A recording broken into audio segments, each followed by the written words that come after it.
Unaware that the next few minutes would completely upend her existence, she entered with a smile on her face.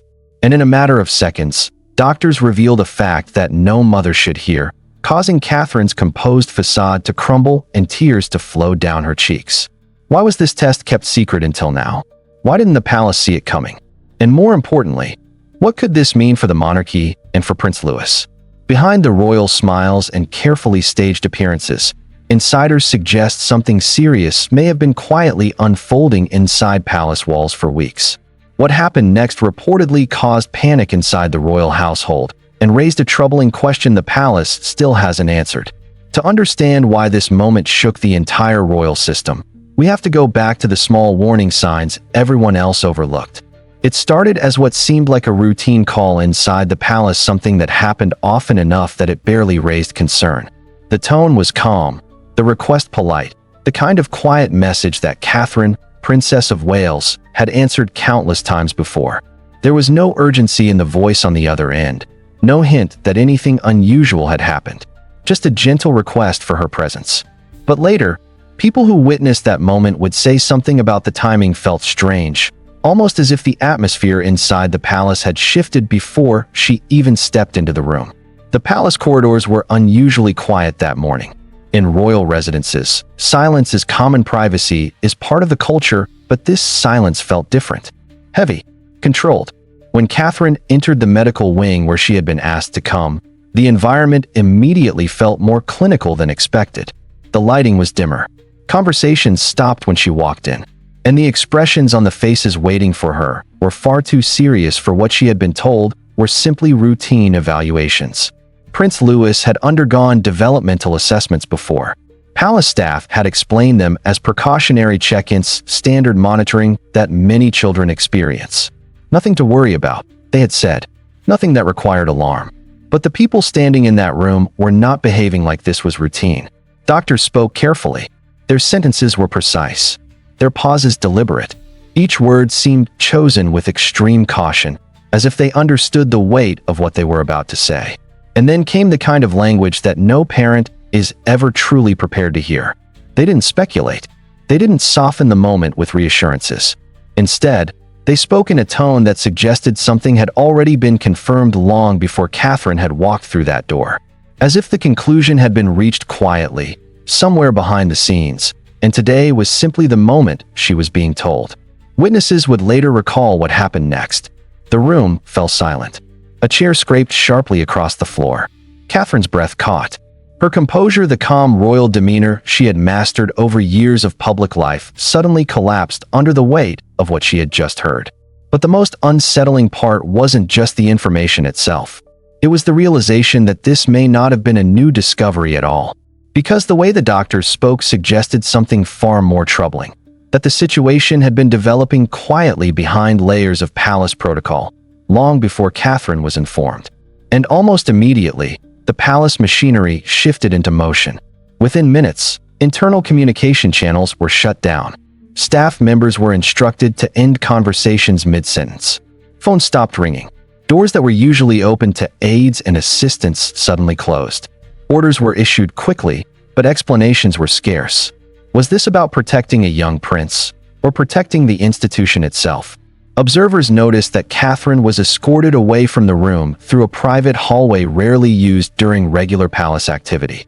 Her face pale, her eyes red, the emotional weight of the moment impossible to hide. Staff were given strict instructions. No speculation, no discussions, no recollection of what had happened. But secrets inside institutions as large as the British monarchy rarely stay contained forever. And the truth was that this moment, this quiet meeting inside the palace medical wing, was only the beginning. Because if what the doctors revealed was truly accurate, then the signs may have been there long before that day. Small details, subtle moments, things that once seemed harmless, but now looked very different. And the next question becomes impossible to ignore. How many of those warning signs had already appeared in Prince Louis long before anyone inside the palace was willing to acknowledge them? And more importantly, who noticed them first? To understand why that meeting inside the palace felt so unsettling, many insiders say you have to rewind several months back to the small moments that, at the time, seemed harmless. Prince Louis had always been known as the playful spark of the royal family. The youngest child of Prince William and Catherine, Princess of Wales, he often brought a sense of mischief and energy to royal appearances that the public found charming. Cameras loved him. Audiences adored him. His expressive reactions during public ceremonies frequently went viral, turning him into one of the most talked-about young members of the royal family. But beneath those light-hearted moments, a few palace staff members had quietly begun noticing details that didn't quite fit the narrative of a carefree royal childhood. At first, they were incredibly subtle. Louis sometimes struggled with word formation during informal interactions. His responses could come a little slower than expected. During private play sessions arranged inside palace gardens, there were occasional pauses where he seemed to drift away from the activity, entirely staring into space longer than most children his age typically would. Individually, none of these moments seemed alarming. Children develop differently, after all. But when palace aides began reviewing recordings from official engagements and family events, the pattern became harder to ignore. One moment in particular started circulating quietly among staff. During a birthday video shared with the public, Louis didn't immediately respond when someone called his name from behind the camera. The moment lasted only a few seconds, something most viewers barely noticed, but inside the palace, it raised a quiet question. Was it simply distraction? Or something else? Another small detail emerged during public appearances. Royal events can be overwhelming even for adults, filled with crowds, cameras, and constant movement. But several aides began noticing that Louis seemed to tire unusually quickly during these engagements. After only a few minutes of waving to crowds or standing beside his parents, he often reached for Catherine's hand, leaning against her as if the stimulation had become exhausting. No, it is very important to me. These moments were interpreted as adorable. Social media be able to have a joked happy that family Louis was ourselves, simply because the it's most been, relatable they've been royal great over child, the years, someone who helping me reacted with honestly difficult to long times, ceremonies. But behind palace doors, we see a lot of each other, whispers started forming. and The first person to express concern openly was reportedly a nanny who had worked with royal children before. She had experience watching developmental milestones closely, and she quietly mentioned to a senior aide that some of Louis' behaviors felt different from those of other children she had cared for. She wasn't raising an alarm, just a concern. But inside the royal system, even a concern can become complicated. Because once questions begin, they create a problem the monarchy has always been careful to avoid: uncertainty. Catherine herself had already started noticing some of these moments. Mothers often detect subtle changes long before others do, and those close to her say she had quietly asked palace advisors whether further evaluations might be helpful. The answers she received were polite but reassuring. Boys develop differently, she was told. Prince Louis was growing up under an intense public spotlight. The pressure of royal life could easily explain moments of hesitation or fatigue. He just needed time. But the more Catherine replayed family videos and private recordings, the more uneasy she became. What once looked like normal childhood quirks began to feel like clues she might have missed. And that's when she reportedly made a private request for additional testing. What happened next would become one of the most controversial decisions inside the palace because, according to several sources, the request didn't move forward immediately. Instead, somewhere between the request and the actual scheduling of those evaluations, everything slowed down. And that delay would later raise a question that still echoes through the royal story today. Was it simply bureaucracy? My medical team Or did someone inside the palace believe the timing of those tests could create a problem far bigger than anyone was prepared to face? As Catherine continued asking questions, the situation inside the palace slowly shifted from quiet concern to something far more complicated. What she initially believed would be a straightforward process: additional evaluations, consultations with specialists, and a clearer understanding of Prince Louis' development began encountering unexpected resistance. Not openly, not aggressively, but through delays, protocol, and carefully worded responses that seemed designed to slow everything down. At first, the explanation sounded reasonable. Advisors told her the results from the initial assessments were still preliminary.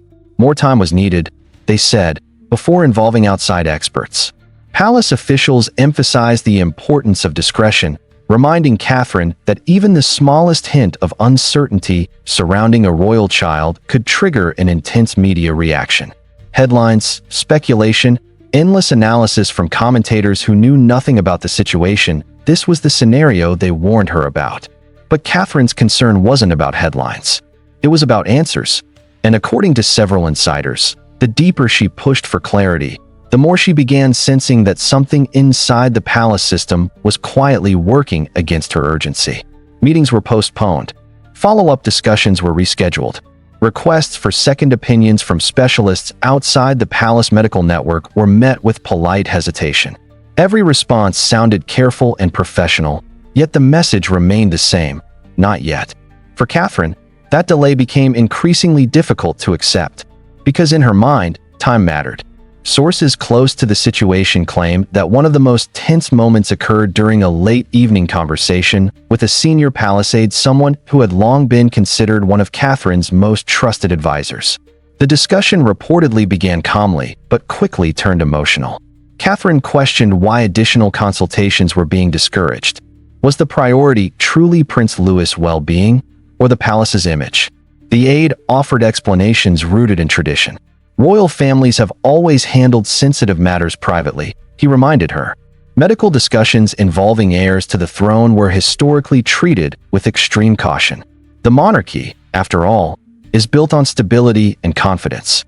Any perception of uncertainty can ripple far beyond palace walls. But for Catherine, those arguments only made the situation more troubling. Because she wasn't asking for public statements. She was asking for medical clarity. Meanwhile, Prince William found himself in an increasingly difficult position. As a father, he shared Catherine's concern for their son. But as the future king, he had spent his entire life navigating the delicate balance between family and institution. According to several reports, William often encouraged patience, believing that moving carefully might ultimately prevent the situation from spiraling into a media storm. Yet patience was exactly what Catherine felt they no longer had. And then there was the reaction from the wider royal circle. King Charles reportedly approached the situation with the composed perspective of someone who had spent decades inside the machinery of the monarchy. Conversations focused on responsibility, public perception, and the importance of controlling narratives during sensitive moments. Some insiders claim that these discussions felt distant from the immediate emotional reality Catherine was experiencing. And behind the scenes, another influence quietly entered the conversation: Queen Camilla. She rarely spoke publicly about internal matters, but several palace observers believe her advisors played a subtle role in shaping the cautious approach being taken. Whispers began circulating among staff that Catherine's growing frustration was being described in private meetings as emotional pressure, something that needed to be carefully managed.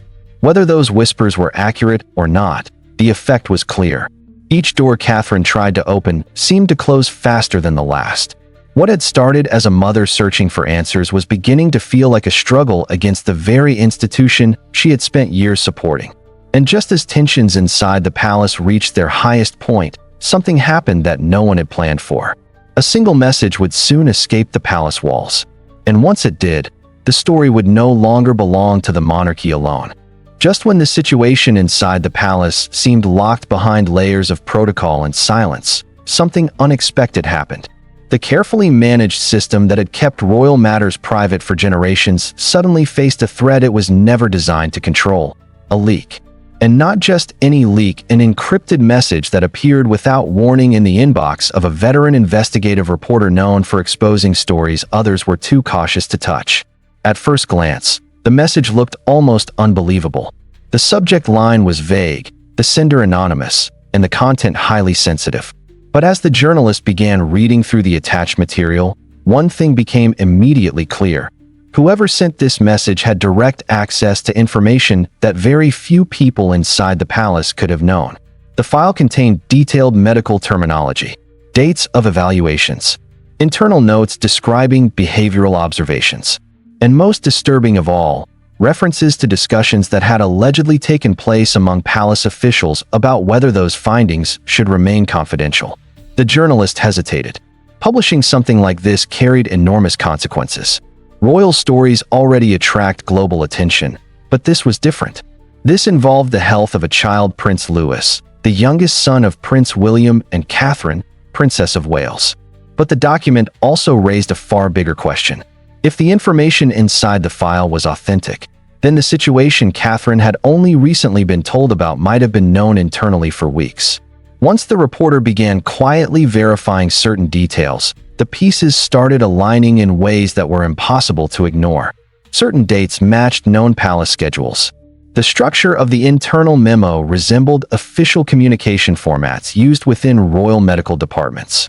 Within hours, editors realized they were holding something explosive, and when the story finally surfaced, the reaction was immediate.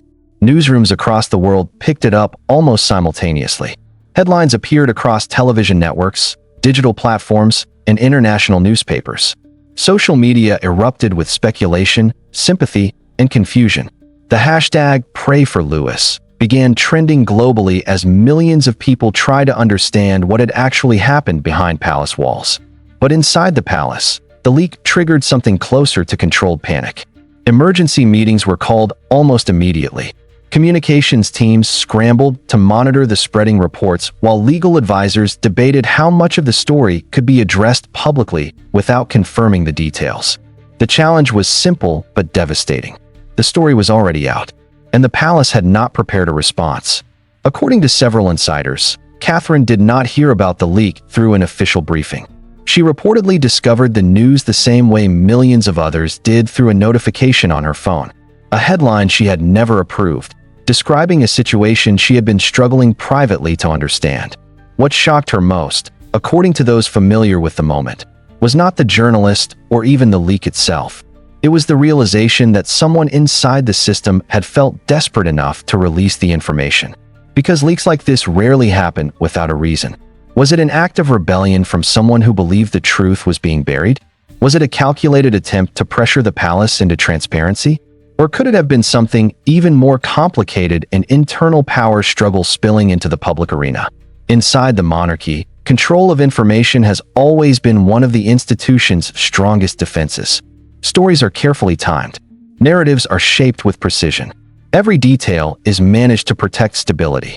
But this time, that control had slipped. And once a secret escapes the palace, it rarely stops with just one revelation. Which leads to the question many observers are now asking.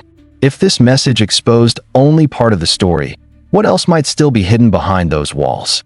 And perhaps the most disturbing part of this entire story is not just the diagnosis, and not even the leak that shook the palace walls. It is the possibility that the truth may have been known long before the world ever heard a word about it. Inside the monarchy, silence has always been power. Secrets are protected, narratives carefully controlled, and every revelation timed with precision. But this time something slipped through the cracks. A message that was never meant to leave the palace ignited a global storm, and the questions it raised have not disappeared. Because when secrets begin to escape the palace, they rarely stop with just one revelation. Subscribe for the next update. If you enjoy in-depth coverage of the stories shaping celebrity culture and entertainment, don't forget to like, comment, and subscribe to stay connected for the next big story.